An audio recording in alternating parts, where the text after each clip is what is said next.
of making loans. And so if there's something that's holding someone back that doesn't affect us, in a significant way, you can mitigate that risk. Or if you think it's a calculated risk for it's a business decision, and you change that, even though they're pre-printed docs and so forth, that you can, there's certain things that you can line out.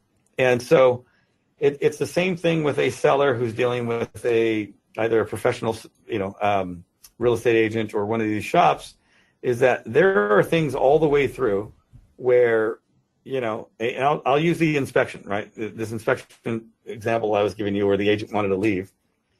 They're sitting there, they're walking through, and they're like, okay, well, so I guess there's some things that we just didn't do to the house, right? And they're like, okay, so inspector walked through and it's like, well, you're going to need to fix this and this. And the inspector's telling them, like, these are some things that the house is going to need. And the guy's like, okay, so I guess, so what do you think that should cost? And never once really came back and said, hey, can you guys fix these? Because their agent was literally sitting there on their phone waiting to, the agent entered the room exiting, if that makes sense, right? And so they probably lost out on things. It was our gain that they were using as agent because we didn't have to do it much. We did very, very few things. They didn't really ask for much, mostly because they just weren't coached on, hey, you should ask for these things. And, so, most of the things were minor in nature, and because they were minor in nature, we would have probably done them. In fact, there were some things that we just did because, once the inspector pointed out, I like to sell houses that, people are going to be pretty happy with, that, if there's an issue you want to kind of, that you think is going to be an issue for them actually enjoying the house versus other things that are just, there's a crack in the concrete cracks. It's been there for 50 years. We got it. That was there when you walked through the house the first time. We're not going to fix something like that unless we had planned on already, hey, if it was brand new concrete and it was an issue, we in that case, we'd fix it. But so anyhow, so that's I think that, from an agent perspective, if you're competing just solely on a commission standpoint, you're going to lose a lot, and not necessarily just the listing in some cases, but just dollars. Whereas if you sometimes approach it from, okay, how do we create this and make it a win-win scenario? How do we look at the house and walk through? In fact, there was a house that Diana had referred over to me, and she sent me a video and pictures and all that. And it's one that the homeowner was fixing up on their own, so it wasn't something for me to get involved with. But I told her, I said, you need to tell them to get rid of their dog. And she said, I'm not going to tell them to get rid of their family pet. I'm like, it's not their family pet. This is a dog who's just in the backyard, just destroying the backyard. It's not like it's a house dog that is part of the family. This is a family who wanted a pet, doesn't really know how to have a pet well, and the dog has a clear ring where it just kills the grass. I mean, I could tell just from the pictures that the dog was going to smell really bad. And it was a poor dog. It was just, they hadn't really taken care of it, and it was mangy. And if you're a buyer, and my advice to her was, look, just tell your sellers this. Step out of your seller role. You've lived in this house for 30 years. All the little things that are wrong with it are just okay because you're used to them. In fact, you don't even see them anymore. Now walk through this house like you're a buyer. You're a buyer that's looking at these other houses that are fully redone or not fully redone and saying, oh yeah, this one's really nice. This one's not really nice. And if you're a buyer, let's walk through as if we're a buyer. And let me just tell you what I see. And I walk through and it's like, oh, did you see that crack on that foundation? Yeah, it's not a big deal. To them, it's potentially a huge deal. There's a little crack in the stucco. Oh, it's peeling. Because now, okay, well, let's see. If we've got to fix this, who knows what a foundation is going to cost, or who knows if it needs it. And, okay, paint's peeling a little bit. All right, what's that going to cost? Some buyers, they're going to think, well, I could just paint it and it's going to cost me $100 for some paint. Or while others are like, okay, it's going to cost $10,000 to paint the house, even though maybe it's going to cost you $5,000 because they've paid too much. We just bought. So we did a house where the seller told us they spent $30,000 on the exterior paint job.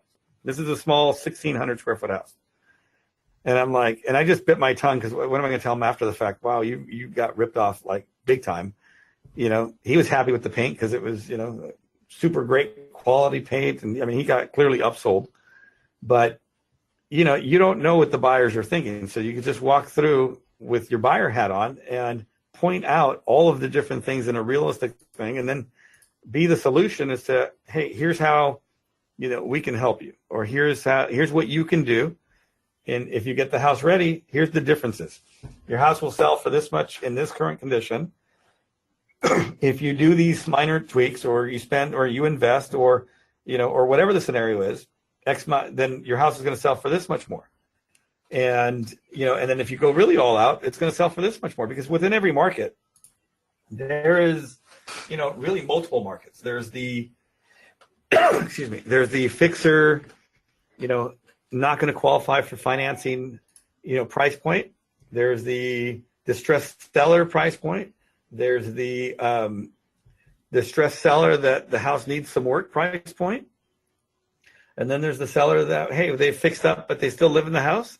And then there's also the investor who has just fully remodeled the house and it's staged and it looks beautiful and no one's ever lived there since the remodel. And, there's buyers that will pay a premium for that because they want to, move into a house that has brand new toilets and tile and everything else. Whereas, even the other one that's nice, it's being occupied and it's being lived in. And, for some people that kind of grosses them out. So they want to change flooring and toilets and showers and everything else.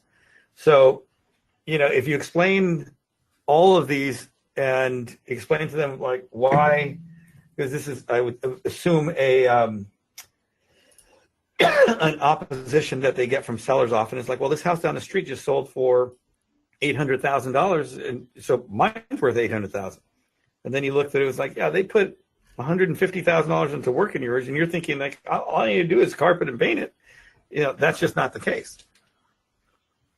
Sure. So getting them to that realistic standpoint and walking through every single, comparable is I would say a big, thing. We had a meeting with a seller once, and the seller was telling us like, these houses, they're all selling for over asking. Look, I'm looking for these, and why do I need to like just sell it? If I just list it, it's going over asking. These other agents, they're able to sell stuff for $200,000 above the asking price. I said, no, they're listing for $200,000 below the value of the property, and they're getting multiple offers. And it looks that way because from a listing perspective, once they've listed the house, they want to get paid. They don't get paid until it sells. So if they can convince you to list it for lower, because that's where your perceived or perception of the value is, the market's going to sell it for whatever they sell it for. And then they get to put on their flyer to the next marketing thing that, hey, we sold this for $200,000 above asking, when asking was too low to begin with. And I pointed out how other agents that took a little bit longer were also selling for that same dollar amount, and looking at what was selling and what their home was actually worth versus what their perceived value, because their perceived value after having lived there was their house wasn't even worth the $800,000. I said, well, the good news is you're right. It's not worth $800,000. It's worth $1 million. And whether you want to believe it or not, here's all the data that points to it. And, and here's what we can pay, or here's what we can do for you to get it to be really at that value. And so that's I think some of the conversations that need to happen, so that you as a real estate agent really show that you're the expert and disprove some of the myths, right? Some of the benefits are this is as a real estate agent, or even as an investor, is that all of the data is out there for the public to see now. So it's not like the old days where you had to call a title company, you printed out the comps, then you went and drove by the property. I mean, you don't have to do any of that crap anymore, right? Now you pull it up, even if you don't have MLS access, which is a regular seller, they can pull it up on Zillow or on Redfin, and they're going to see the inside pictures and everything else. And so, trying to get them to like look at these homes with a little bit more detail versus just glossing over them or seeing, hey, square footage is the same. Look at the location, look at the repairs, look at the finishes and what everything costs. Then all of a sudden, you're the expert, and you're pointing out, especially when you point out the flaws in their valuation or their thesis as to what their property is going to be worth. This is where I think that you earn your commission, or you earn the business. And you know, you have to be willing to sit there and say sometimes, okay, they've got everything right. They're 100% right. And in that scenario, maybe you have a different kind of concierge level type pricing model for the sellers that are really low maintenance sellers versus the other ones that you're going to have to hold their hands to try to get them to the price point that they want to get to, and push them to do repairs or get involved and organize and things along those lines. That's a whole different pricing model, right? That's something that's going to occupy more of your time. You should be entitled to make more money in that scenario. And I think that when I'll use this from a construction standpoint, right? From a contractor standpoint, you know, yeah, you can remodel a house for a lot cheaper. But when you're dealing with homeowners that live there, the bigger the pain in the ass the homeowner is, the more they're going to charge, because they know they're going to have to go back and it's going to take longer. Whereas if they were low key and just let them do their work and get out of there, they would charge less. And you ask most contractors, and that's true across the board. So, you know, I see there's a bunch of questions here. Are you looking at? Yeah, we'll get to, I was just going to bring this up. We're going to answer all the questions. Everybody hold on. I have one more directed question that I want to sort of get down and broadcasted, which is this, with a huge plug. Okay, so you're doing monster marketing. Again, if you're not and you're listening to this, go to thelistingmonster.com. Watch the webinar, learn what it is that we do and why it's such a specific thing. This is the question I pose for you. So anybody on this call encounters a property. They've got a deal in place. They're on a second or third meeting. This is going in the direction of selling the property. How do I insert a Robert Fragoso or anybody for that matter into that situation?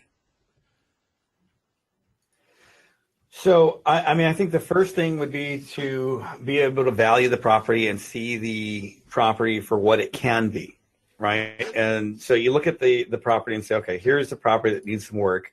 And if it were all fixed up, here's what it would resell for. And that's really the entire basis of our business, is being able to see value where others don't see value.